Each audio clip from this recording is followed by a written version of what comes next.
Today I will discuss the Schrodinger time dependent equation. ఈరోజు మనం Schrodinger time dependent equation గురించి discuss చేద్దాం. Okay right. First of all Schrodinger time dependent equation is nothing but is depending upon a particle is nothing but time and position. ఒక particle అనేది దాని యొక్క position and time మీద ఆధారపడి ఉన్నట్లయితే అటువంటి పార్టికల్నే Schrodinger time dependent particle అంటారు. Okay right. when a particle is moving with a positive x direction with a particle is consist of a potential energy V and the total mass of a m. okay right. first of all the Schrodinger time independent of a particles is deals with a matter waves or are a de Broglie matter waves or de Broglie wavelength. with the help of the wavelength is nothing but the de Broglie wavelength is nothing but lambda is equal to h by p. okay right. de Broglie యొక్క wavelength ఏంటమ్మా ఇక్కడ lambda is equal to h by p అయినట్లయితే దీని నుంచి the de Broglie matter waves or the help of the is a psi is nothing but a wave function is of a constant. de Broglie function is nothing but psi is equal to ఏంటమ్మా a dot e power minus I into omega t minus kx. okay right. psi is the wave function and a is the constant value. E is nothing but constant is nothing but I is omega t minus kx. okay right. where omega is nothing but 2 phi nu. Nu is nothing but frequency also we will return as E is equal to h nu. దీని నుంచి మనం E is equal to h nu అయితే దీని నుంచి మనం new వాల్యూని పంపించాలంటే చూడమ్మా new is equal h by E by H అవుతుంది. E బై హెచ్ ఇక్కడ మనం సబ్స్టిట్యూట్ చేసుకున్నట్లయితే ఏమవుతుంది 2 phi new is nothing but ఏంటి E by H. Okay right. Next value ఏంటి K value. K is equal to 2 phi by lambda. Lambda is nothing but de Broglie wavelength is nothing but h by p. 2 phi by h by p. P is also is numerator. న్యూమరేటర్లోకి మనం తీసుకెళ్ళినప్పుడు 2 phi p by h. okay right. these values are put in the equation number 1. రెండు వాల్యూస్ని తీసుకెళ్ళి మనం equation number 1లో మనం substitute చేసుకున్నట్లయితే substitute చేసుకున్నట్లయితే చూడమ్మా ఏ విధంగా ఫామ్ అవుతాయి. psi ఈజ్ ఈక్వల్ టు ఏమవుతుంది psi is equal to a dot e power minus I into omega value ఏంటి అక్కడ 2 phi E బై హెచ్. ఏం మిగిలింది అక్కడ t minus next k value ఏంటి అక్కడ 2 phi p by H into X. Okay right. దీంట్లోంచి మనం 2 phi బై హెచ్ని మనం కామన్ తీసుకుందాం. 2 phi బై హెచ్ని కామన్ తీసుకున్నట్లయితే psi is equal to a into E power minus మనం 2 phi ని కామన్ తీస్తే ఏమవుతుంది 2 phi బై హెచ్ని కామన్ తీసినట్లయితే ఇక్కడ ఏం మిగులుతుందమ్మా E into T minus p into X. Okay right. మనందరికీ తెలుసు h by 2 phi is nothing but H cut ఏంటమ్మా H cut is equal to H by 2 phi అవుతుంది. కానీ ఇక్కడ ఏముంది 2 phi బై హెచ్ ఉంది. అప్పుడు ఇదేమవుతుంది 1 బై హెచ్ కట్ అవుతుంది. Okay right. దాన్ని ఏ విధంగా రాసుకోవచ్చు psi is equal to a dot e power minus I by 1 by H cut is nothing but y by H cut is into e power t minus px. This is the equation number 2. Okay right. Equation number 2ని మనం form చేసుకున్నాక చూడాలమ్మా equation number 2ని మనం partially differentiating on with respect to X. ఓకేనా. Equation number 2ని మనం partially differentiating చేయాలి ఏంటి with respect to X position ఎక్స్లో చూడండి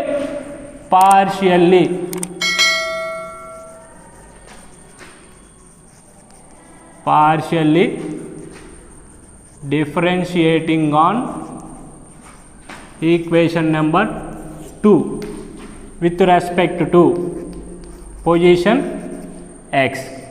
ఓకే, ఈక్వేషన్ 2ని మనం పార్షియల్లీ డిఫరెన్షియేటింగ్ చేద్దాం. ఎక్కడ? ఎక్స్లో. ఇప్పుడు ఏమవుతుంది? Do psi by do X is equal to differentiation చేస్తే A is the constant value E power I H cut అంటే ఐ బై హెచ్ కట్ వస్తుంది. అప్పుడు నెక్స్ట్ మనకేం మిగులుతుంది? E power minus I by H cut into ET minus PX అవుతుంది. ఇక్కడ with respect to X చేసాం కదా, ఏ వాల్యూ అవుతుందమ్మా? పి వాల్యూ వస్తుంది. ఓకేనా? పి ఇంటూ పి వస్తుంది. Okay, right. మళ్ళీ again differentiating on this equation. మళ్ళీ మనం ఈ ఈక్వేషన్ని డిఫరెన్షియేటింగ్ చేసినట్లయితే ఏమవుతుంది? Do square I by do X square is equal to A is the constant value I by H cut. మళ్ళీ ఐ బై హెచ్ కట్ ముందుకు వస్తుంది కదా, I by H cut into మళ్ళీ ఏముంది? విత్ రెస్పెక్ట్ టు పి అన్నాడు కాబట్టి P వస్తుంది. ఇక్కడ పి ఉంది కదా, ఇంటూ పి. నెక్స్ట్ ఏం మిగిలింది? E power minus I by H cut into ET minus px. Okay, right. చూడండి అమ్మ, ఈక్వేషన్ ఏ విధంగా రాసుకోవచ్చు మనం? Do square I by do X square is equal to A into I into I square by H into H cut square P into P square into E power minus I by H cut into ET minus px. Okay, right. చూడండి, ఈ వాల్యూని ఏ విధంగా రాసుకోవచ్చు? I square is value always -1 కదా. Okay, right. Do square I by do X square is equal to ఏని అక్కడ రాసుకుందాం. I square is nothing but -1 by H cut square into P square A into E power minus I by H cut into ET minus px. Okay, right.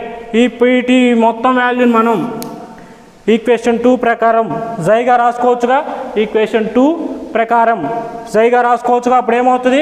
Do square I by do X square is equal to minus P square by H cut square. ఈ మొత్తం value ఏమవుతుంది? సై అవుతుంది. ఓకేనా? మొత్తం value సై అవుతుంది. Okay, right. ఇక్కడ ఉన్న H cut స్క్వేర్ని ఇటు పక్క మల్టిప్లై చేసుకున్నట్లయితే మనకేం మిగులుతుందమ్మా? Do square I by do X square into H cut square is equal to minus P square జై అవుతుంది. ఓకేనా? Return as minus H cut square do square I by do X square is equal to P square జై. This is the equation number 3.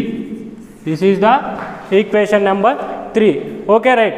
Now differentiating on equation number 3 ని మనం form చేసుకున్నాక now differentiating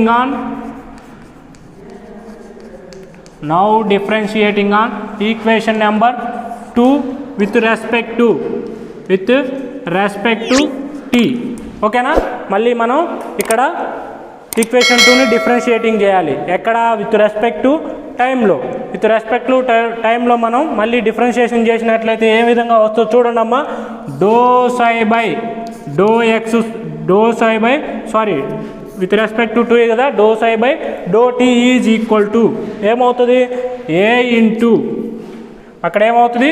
I by H cut into ఇక్కడ with respect to T అన్నాడు కాబట్టి ఈ value వస్తుంది into E power minus I by H cut into ET minus px. Okay, right. ఈ equation ఏ విధంగా రాసుకోవచ్చు చూడండి అమ్మా. Do I by do T is equal to I by H cut into E A into E power I by H cut into ET minus P X. ఈ మొత్తం value మనం జైగా రాసుకోవచ్చుగా. ఈ మొత్తం వాల్యూ సైగా రాసుకోవచ్చు. ఈక్వేషన్ 3ని మనం ఫామ్ చేసుకున్నాక now differentiating on equation number 2 with respect to T. ఇందాక మనం ఈక్వేషన్ 2ని డిఫరెన్షియేటింగ్ చేసినప్పుడు పొజిషన్గా చేసుకున్నాం. ఇప్పుడు టైం టీకి చేసుకుందాం. ఏమవుతుంది చూడండి అమ్మా. Do I by do T is equal to A into E power minus I by H cut into ET minus PX. ఇక్కడ డిఫరెన్షియేషన్ చేస్తే దీనికి డిఫరెన్స్ చేయాలి. అప్పుడు ఏమవుతుంది? Minus I by H cut into టీకి చేసాం కాబట్టి ఈ వాల్యూ వస్తుంది. Okay, right. దీన్ని ఈ మొత్తం వాల్యూ మనం సైగా రాసుకోవచ్చుగా. అప్పుడు ఏమవుతుంది? Do psi by do T is equal to minus I by H cut into ఈ మొత్తం వాల్యూ రాసుకోవచ్చు, సైగా రాసుకున్నాం. Okay right. ఈ హెచ్ కట్ వాల్యూ ఈ మైనస్ ఐని ఏ విధంగా రాసుకోవచ్చో చూడండి అమ్మా. మనం minus I is equal to దీన్ని ఏ విధంగా రాస్తున్నాం, minus I into I by ఐగా రాసుకోవచ్చు కదా. Minus I into I by ఐగా రాసుకుంటే I into I minus I square by I అవుతుంది. Minus I square is nothing but minus వన్నే కదా, minus of minus one by I, minus into minus ఏమవుతుంది 1 by I అవుతుంది. Minus ఐని ఏ విధంగా రాసుకోవచ్చు, టోటల్గా 1 బై ఐగా రాసుకోవచ్చు. 1 బై ఐగా రాసుకున్నప్పుడు ఏమవుతుంది చూడండి అమ్మా, do psi by do T is equal to minus ఐని ఎలా రాసుకోవచ్చు, 1 బై ఐగా రాసుకోవచ్చుగా. 1 by I H cut 1 by I H cut ఈ సై. ఓకేనా, ఈ సై ఈ ఐ హెచ్ కట్ని ఇటు పక్క మల్టిప్లై చేసుకుందాం. అప్పుడు ఏమవుతుంది, I H cut into do psi by do T is equal to E psi అవుతుంది. This is the equation number 4. Equation number 4 form చేసుకున్నాక నెక్స్ట్ ఏంటమ్మా, total energy is equal to kinetic energy plus potential energy. Okay right. Kinetic energy is nothing but total energy is nothing but ఏంటమ్మా, E is equal kinetic energy ఏమవుతుంది, P square by 2m plus potential energy is nothing but V, position and time. Okay right.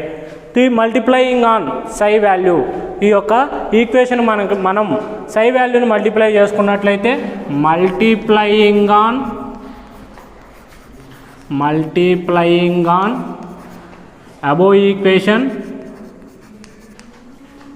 above equation on psi. మనం సైని ఆ పైన ఈక్వేషన్కి మనం multiply చేసుకున్నట్లయితే ఏమవుతుందమ్మా, ఈ psi is equal to P square psi by 2m plus V into comma జై. Okay, V X comma T into సై.